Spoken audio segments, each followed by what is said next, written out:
Hello everyone. आप सबका स्वागत है मेरे यूट्यूब चैनल डीलर इन आइडिया में। आज का जो हमारा टॉपिक है, यहाँ पर आप देख सकते हैं DRDO September 10 fitter theory MCQ part 1। जो हमारा जो टॉपिक है फिटर थ्योरी के जो फॉर्म भरने वाले फिटर ट्रेड के लिए, उनके लिए है MCQ पार्ट 1। इसमें आपको पूरे जितने भी फिटर ट्रेड में क्वेश्चन आते हैं, इंपॉर्टेंट क्वेश्चन यहाँ पर आपको सॉल्व करके मिलेंगे। इसके बाद भी आपको पार्ट 2 पार्ट 3 जब तक पूरे क्वेश्चन सॉल्व नहीं हो जाते तब तक हमारा वीडियो आते रहेगा। और हमारे अगले वीडियो के नोटिफिकेशन के लिए हमारे चैनल को सब्सक्राइब करें और बेल आइकन को दबाएं ताकि आपको नोटिफिकेशन आते रहे और स्टडी के लिए अच्छी हो।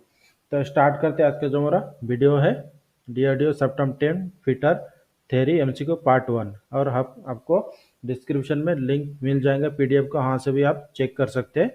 तो स्टार्ट करते हैं। हमारा जो पहला क्वेश्चन है, name the property of metal which can be draw into wire without rupture.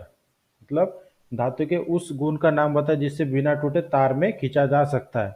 ये मेटल का प्रॉपर्टी पूछा गया है कि कौन से प्रॉपर्टी में हम धातु को बिना टूटे तार में बदल सकते हैं। इसके लिए पहला ऑप्शन है डक्टिलिटी, दूसरा टेनासिटी, तीसरा इलास्टिसिटी और चौथा है मेलेबिलिटी। तो क्वेश्चन में जिस तरह से पूछा गया था कि धातु का वह कौन सा गुण है जिसमें हम तार को बिना टूटे मेटल को बिना टूटे तार में बदल सकते हैं। इसके लिए जो सही आंसर है option number A, ductility. Next question, what is the spindle movement of on division of thimble with spindle threaded 0.5 mm pitch. तो क्वेश्चन में क्या पूछा है कि क्वेश्चन को आपको समझना बहुत जरूरी है कि जो आउटसाइड माइक्रोमीटर हमारा होता है उसमें स्पिंडल मूवमेंट करना है, सिर्फ हमें एक एक डिवीजन तक लेना है। एक डिवीजन तक मूव करने के बाद उसका रीडिंग कितना आता है, यही क्वेश्चन में पूछा गया है। जबकि स्पिंडल थ्रेड कितना है, 0.5 mm पिच का। तो इसके लिए पहला ऑप्शन है 0.01 mm, दूसरा ऑप्शन 0.10 mm, तीसरा ऑप्शन है 1 mm और चौथा ऑप्शन है 10 mm। तो जो क्वेश्चन में पूछा गया था कि जो हमारा स्पिंडल होता है, स्पिंडल को अगर एक डिवीजन हम मूवमेंट करते हैं तो उसका रीडिंग कितना आता है। तो इसका सही आंसर है 0.01 mm। Next question, what is the reading of vernier caliper. Vernier caliper, यहाँ पर आपको डायग्राम दिखाई दे रहा है। तो इस डायग्राम में वर्नियर कैलिपर का रीडिंग आपको बताना है। तो ये ऑप्शन में आप देख सकते हैं पूरे 35 mm है। मेन डिवीजन मेन स्केल में कितना 35 mm है। उसके बाद हमें पॉइंट का चेक करना है क्योंकि 35 सब में कॉमन है। मतलब ये आपको ऊपर में दिखाई दे रहा है, ये हमारा मेन स्केल है, इसमें कितना दिखा है 35 mm। उसके बाद हमें पॉइंट का वैल्यू चेक करना है। तो यहाँ पर आप देख सकते हैं कि डायग्राम में 20 को एरो के सहायता से मार्किंग करके दिखाई गई। 20 वाला रेशा एक्यूरेट मैच है। तो इसमें आपको ध्यान में रखना है कि जब वर्नियर कैलिपर का लिस्ट काउंट होता है 0.02, तो 0.02 से इसे मल्टीप्लाई करेंगे तो 40 आ जाता है। मतलब इसका मीनिंग हो गया 4.4। तो जो हमारा सही आंसर है ऑप्शन नंबर 4 नंबर का 35.4 mm सही आंसर यहाँ पर आप देख सकते हैं। Next question, what is the use of filler gauge. Filler gauge का उपयोग किस काम के लिए किया जाता है, यही क्वेश्चन में पूछा गया है। तो इसके लिए पहला ऑप्शन चेक द विड्थ, मतलब विड्थ चेक करने के लिए, या फिर हाइट चेक करने के लिए, या फिर लेंथ चेक करने के लिए, या फिर check the gap between the matching part. तो जो हमारा फिलर गेज होता है, फिलर गेज का उपयोग होता है कि कोई भी दो मैचिंग पार्टों के बीच में का गैप चेक करने के लिए फिलर गेज का उपयोग किया जाता है। Option number D. Next question, name the part mark as X of the file. File के एक्स के रूप में चिन्हित भाग का नाम बताएं। तो यहाँ पर आप देख सकते हैं जो डायग्राम आपको दिखाई दे रहा है, इसमें एक्स के सहायता से जो पार्ट को दिखाया गया है, इस पार्ट का नाम हमें पहचानना है। यहाँ पर आप देख सकते हैं ये एक्स के सहायता से फाइल का हैंडल में ऊपर जो मेटल से बुश टाइप लगा होता है उससे पूछा गया है उस पार्ट का नाम क्या है। तो इसके लिए पहला ऑप्शन हील, दूसरा एज, तीसरा फेरूल और चौथा शोल्डर। तो इसका जो आपको डायग्राम में दिखाई दे रहा है, तो डायग्राम में जो पार्ट दिखाई दे रहा है उसका नाम है option number C, ferrule. Next question, which file is use to make the job close to the finishing size. Job को फिनिश साइज के करीब लाने के लिए किस फाइल का उपयोग किया जाता है। क्वेश्चन में पूछा कि जब हम कोई भी फाइल के सहायता से जॉब को हम तैयार करते हैं तो रफ फाइलिंग होने के बाद कौन से फाइल के सहायता से फाइलिंग करके हम फिनिश करने के लायक बनाते हैं। क्वेश्चन में पूछा था, इसके लिए पहला ऑप्शन है सिंगल कट फाइल, दूसरा कर्व कट फाइल, तीसरा सेकंड कट फाइल और चौथा ऑप्शन है डबल कट फाइल। इसका जो सही आंसर है option number C, second cut file. Second cut file के सहायता से हम जॉब को फिनिशिंग के करीब लाते हैं। Next question, what are the 3 factor cause fire, आग लगने के 3 कारण क्या है? क्वेश्चन में ही पूछा गया है। इसके लिए पहला ऑप्शन फ्यूल हीट ऑक्सीजन, दूसरा ऑक्सीजन फ्यूल नाइट्रोजन, तीसरा हीट नाइट्रोजन ऑक्सीजन और चौथा ऑप्शन है फ्यूल कार्बन डाइऑक्साइड हीट। इसका जो सही आंसर है ऑप्शन पहला फ्यूल हीट ऑक्सीजन। इन तीनों के वजह से हम कोई भी इसमें आग लगा सकते हैं।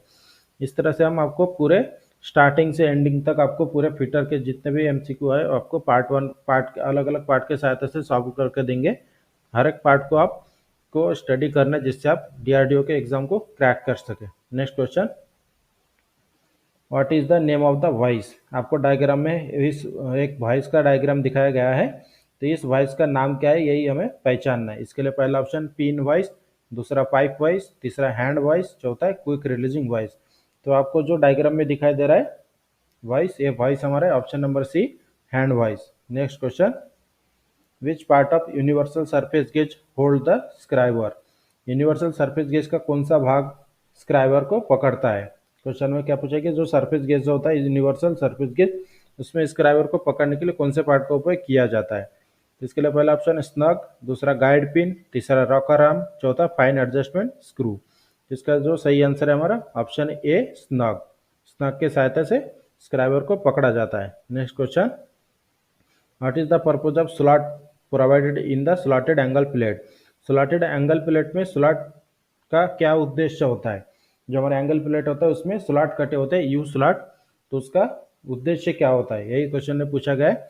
इसके लिए पहला ऑप्शन जॉब क्लैंपिंग, दूसरा इजी हैंडलिंग, तीसरा रेड्यूस वेट, चौथा बेटर अपीयरेंस। तो इसका जो सही आंसर है कि स्लॉटेड एंगल प्लेट में स्लॉट क्यों प्रदान किए जाते हैं? क्योंकि जॉब को हमें क्लैंपिंग करना होता है, इसलिए जो स्लॉटेड एंगल प्लेट में स्लॉट कटे होते हैं। Option A slot job clamping सही आंसर है। Next question, name the defect that cause the metal chips to clog between the teeth of file. उस दोष का नाम बताए जिसके कारण फाइल के दांतों के बीच धातु के चिप्स दब जाते हैं। मतलब जब हम फाइलिंग करते हैं तो फाइलिंग करते समय जो टीथ के बीच में मेटल फंस जाते हैं तो उसे किस नाम से बोला जाता है, यही क्वेश्चन में पूछा गया था। इसके लिए पहला ऑप्शन है फाइल बीट, दूसरा पिनिंग ऑफ फाइल, तीसरा वार्पिंग ऑफ फाइल और चौथा है ग्लेजिंग ऑफ फाइल। तो जो मेटल के चिप्स दब जाते हैं उसे बोला जाता है pinning of file. Option B सही आंसर है।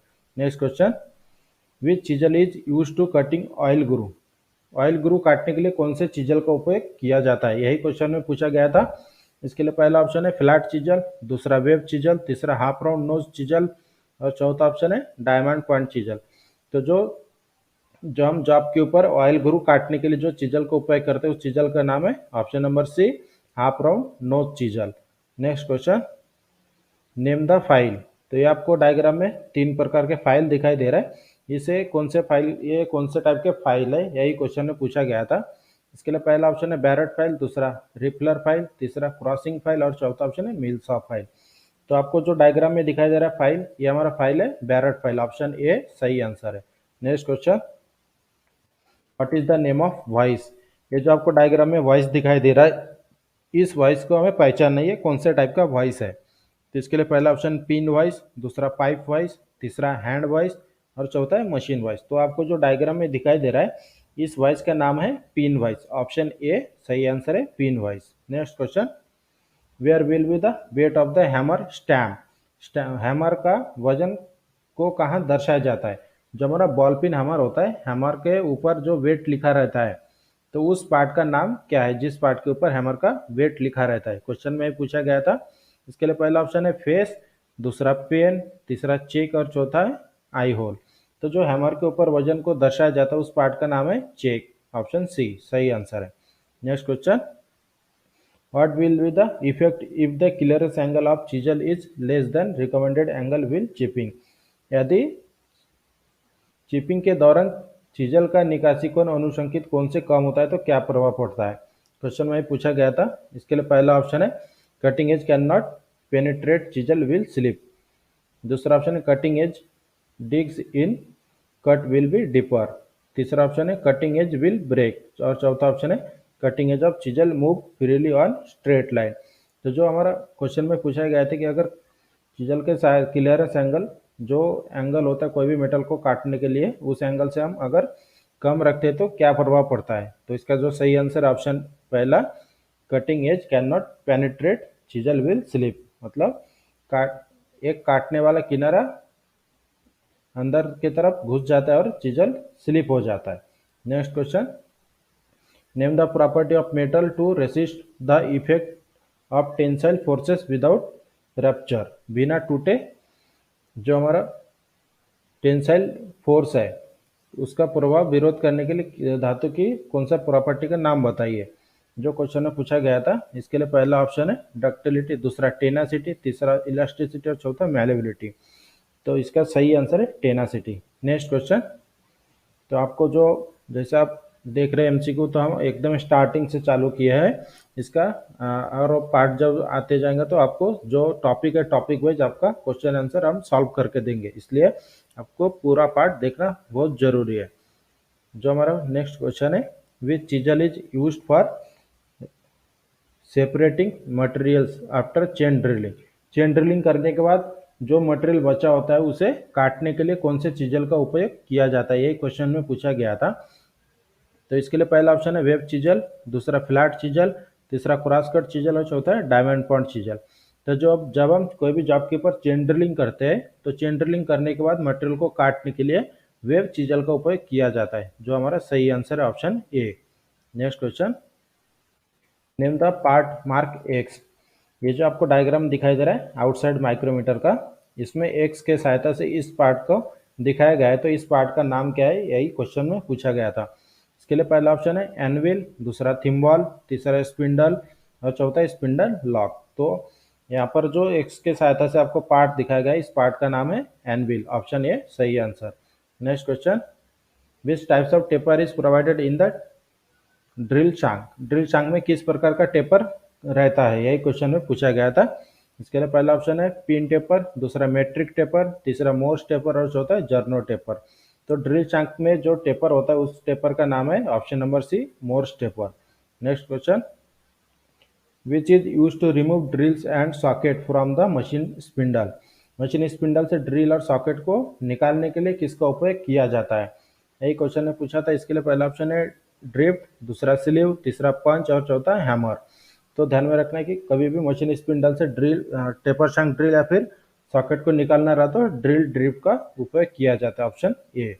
Next question, what is the accuracy of metric outside micrometer, metric outside micrometer का एक्यूरेसी क्या होता है या फिर लिस्ट काउंट भी हम इसे बोल सकते हैं कि मेट्रिक आउटसाइड माइक्रोमीटर का लिस्ट काउंट क्या है। इसके लिए पहला ऑप्शन है 0.01 mm, दूसरा 0.001 mm, तीसरा 0.02 mm और चौथा ऑप्शन है 0.002 mm। तो जो मेट्रिक आउटसाइड माइक्रोमीटर का जो लिस्ट काउंट होता है वो हमारा ऑप्शन ए है 0.01 mm, और वर्नियर कैलिपर का होता है 0.02 mm। लेकिन माइक्रोमीटर का जो क्वेश्चन में पूछा गया तो ऑप्शन ए हमारा सही आंसर है 0.01 mm। Next question, name the tap range used in the restricted place, मतलब क्वेश्चन में क्या पूछा है कि जो जिस जगह पर हम साधारण टैप रेंज के सहायता से हम टैपिंग नहीं कर सकते तो उस जगह पर कौन से टैप रेंज का उपयोग किया जाता है, क्वेश्चन में पूछा था। इसके लिए पहला ऑप्शन है बॉक्स टाइप टैप रेंज, दूसरा टी हैंडल टैप रेंज, तीसरा सॉलिड टाइप टैप रेंज और चौथा है double ended adjustable tap wrench. इसका जो सही आंसर है हमारा option B T handle tap wrench, जिस जगह पर नॉर्मली हम एडजस्टेबल या फिर सॉलिड टैप रेंज के सहायता से काम नहीं कर सकते उस जगह पर टी हैंडल टैप रेंज का उपयोग किया जाता है। Next question, in the isometric thread calculate the tap drill size for M10 into 1.5 mm thread. तो जो क्वेश्चन में पूछा गया है कि टैप ड्रिल साइज हमें निकालना है जिसका साइज दिया गया M10 इंटू 1.5 mm पिच है। तो इसके लिए आपको अगर आपको कैलकुलेशन से नहीं निकालना आता है तो मेरे चैनल पे अलग से टैप ड्रिल किस तरह से निकाला जाता है यहाँ पर आप यहाँ से चेक कर सकते हैं। लेकिन कैलकुलेशन करने के बाद जो हमारा आंसर निकलता है इसके लिए जो ऑप्शन दिया है देख सकते हैं यहाँ पर 8.2 mm, 8.7 mm, 8.75 mm और चौथा ऑप्शन है 8.65 mm। तो इसके लिए आपको कैलकुलेशन पता होना बहुत ज़रूरी है, क्योंकि जब आप पेपर देने जाएंगे तो ज़रूरी नहीं कि यही क्वेश्चन आएगा, इसमें पिच बदल कर दिए जाते हैं। तो इसके लिए जो आपको टैप ड्रिल साइज निकालना आना चाहिए, तो आप मेरे चैनल से देख सकते हैं। तो इसका जो सही आंसर था option A 8.2 mm। Next question, name the part mark x, ये जो आपको ड्रिल का डायग्राम दिखाई दे रहा है इसमें एक्स के सहायता से इस वाले भाग को दिखाया गया है तो इस वाले भाग को क्या बोला जाता है, यही क्वेश्चन में पूछा था। इसके लिए पहला ऑप्शन है लिप, दूसरा लैंड, तीसरा फ्लैंक, चौथा है पॉइंट एंगल। तो जो एक्स के सहायता से आपको दिखाई दे रहा है ये हमारा point angle, option D. Next question, what is the unit of feed in drilling operation. Drilling operation में फीड का यूनिट क्या है, मतलब इकाई क्या है। इसके लिए पहला ऑप्शन एम पर रेवोल्यूशन, दूसरा एम पर रेवोल्यूशन, तीसरा मीटर पर मिनट और चौथा एम पर मिनट। तो जो फीड का यूनिट होता है, चाहे हम ड्रिलिंग करें या फिर लेथ मशीन पर ऑपरेशन करें, तो फीड का जो यूनिट होता है option number B M per revolution, option number B सही आंसर है। Next question, what is the part mark X in vernier caliper. ये जो आपको डायग्राम में वर्नियर कैलिपर दिखाई दे रहा है, इस वर्नियर कैलिपर में एक्स के सहायता से जो पार्ट को दिखाया गया है, तो इस पार्ट का नाम क्या है, यही क्वेश्चन ने पूछा था। इसके लिए पहला ऑप्शन है बीम, दूसरा फिक्स्ड बार, तीसरा डेप्थ बार और चौथा थंब लीवर। तो जो आपको एक्स के सहायता से जो पार्ट को देख रहे हैं, इस पार्ट का नाम है option number C depth bar. Next question, what is the name of the caliper having one leg with an adjustable divider point and other leg in bend. उस कैलिपर का नाम क्या है जिसमें एक पैर एडजस्टेबल डिवाइडर पॉइंट के साथ और दूसरा पैर मुड़ा हुआ होता है, ये क्वेश्चन में पूछा था। इसके लिए पहला ऑप्शन है जेनी कैलिपर, दूसरा इनसाइड कैलिपर, तीसरा आउटसाइड कैलिपर और चौथा स्प्रिंग जॉइंट कैलिपर। तो इस जो सही आंसर है हमारा जेनी कैलिपर। जेनी कैलिपर का एक लेग एडजस्टेबल होता है, दूसरा बेंड होता है, इसे हम लंगड़ा कैलिपर भी बोलते हैं या फिर ऑड लेग कैलिपर भी बोलते हैं। जो हमारा सही आंसर है jenny caliper, option A. Next question, what is the accuracy of protractor head in a combination set. Combination set में जो प्रोटेक्टर हेड लगा रहता है उसकी लिस्ट काउंट क्या है। इसके लिए पहला ऑप्शन है 1 डिग्री, दूसरा 5 डिग्री, तीसरा 5 मिनट और चौथा 5 सेकंड। इसका जो सही आंसर है कि कॉम्बिनेशन सेट में जो प्रोटेक्टर हेड लगा होता है उसका जो एक्यूरेसी होता है, पहला ऑप्शन ए 1 डिग्री। 1 डिग्री हमारा सही आंसर है। Next question, what is the accuracy of try square. Try square की एक्यूरेसी क्या है, यही क्वेश्चन में पूछा गया है। फिटर में हम कोई भी जॉब करते हैं तो ट्राई स्क्वायर का उपयोग बहुत जरूरी होता है, तो इसमें ट्राई स्क्वायर का एक्यूरेसी पूछा गया है। तो ट्राई स्क्वायर की एक्यूरेसी के यहाँ पर आप देख सकते हैं ऑप्शन 0.02 mm पर 10 mm लेंथ, दूसरा ऑप्शन 0.004 mm पर 10 mm लेंथ, तीसरा ऑप्शन है 0.00002 mm पर 10 mm लेंथ, चौथा ऑप्शन है 0.001 mm पर 10 mm लेंथ।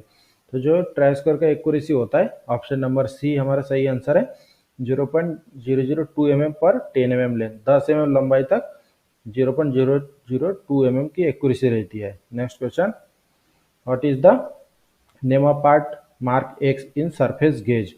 सरफेस गेज में एक्स के रूप में चिन्हित भाग का नाम क्या है। तो आपको जो डायग्राम दिखाई दे रहा है ये हमारा सरफेस गेज है। तो सरफेस गेज में एक्स के सहायता से जो पार्ट को दिखाया गया है इस पार्ट का नाम क्या है, यही क्वेश्चन में पूछा गया है। तो इसके लिए पहला ऑप्शन है नट, दूसरा स्नग, तीसरा स्पिंडल और चौथा है स्क्राइबर। तो जो हमारा सही आंसर है स्नग है। इस तरह से हमने 31 क्वेश्चन आपको सॉल्व करके दिया है और आगे भी आपको हर एक पार्ट में आपको धीरे धीरे हर एक टॉपिक को हम कवर करके देंगे, जिससे आपको डीआरडीओ को जो एग्ज़ाम है थ्योरेटिकल वो 100% पास कर सके।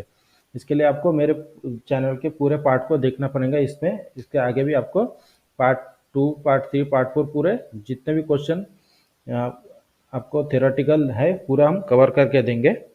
इस तरह से आज का जो हमारा वीडियो था यहाँ पर ख़त्म करते हैं, और वीडियो हमारी अच्छी लगी तो हमारे चैनल को सब्सक्राइब करें और शेयर जरूर करें।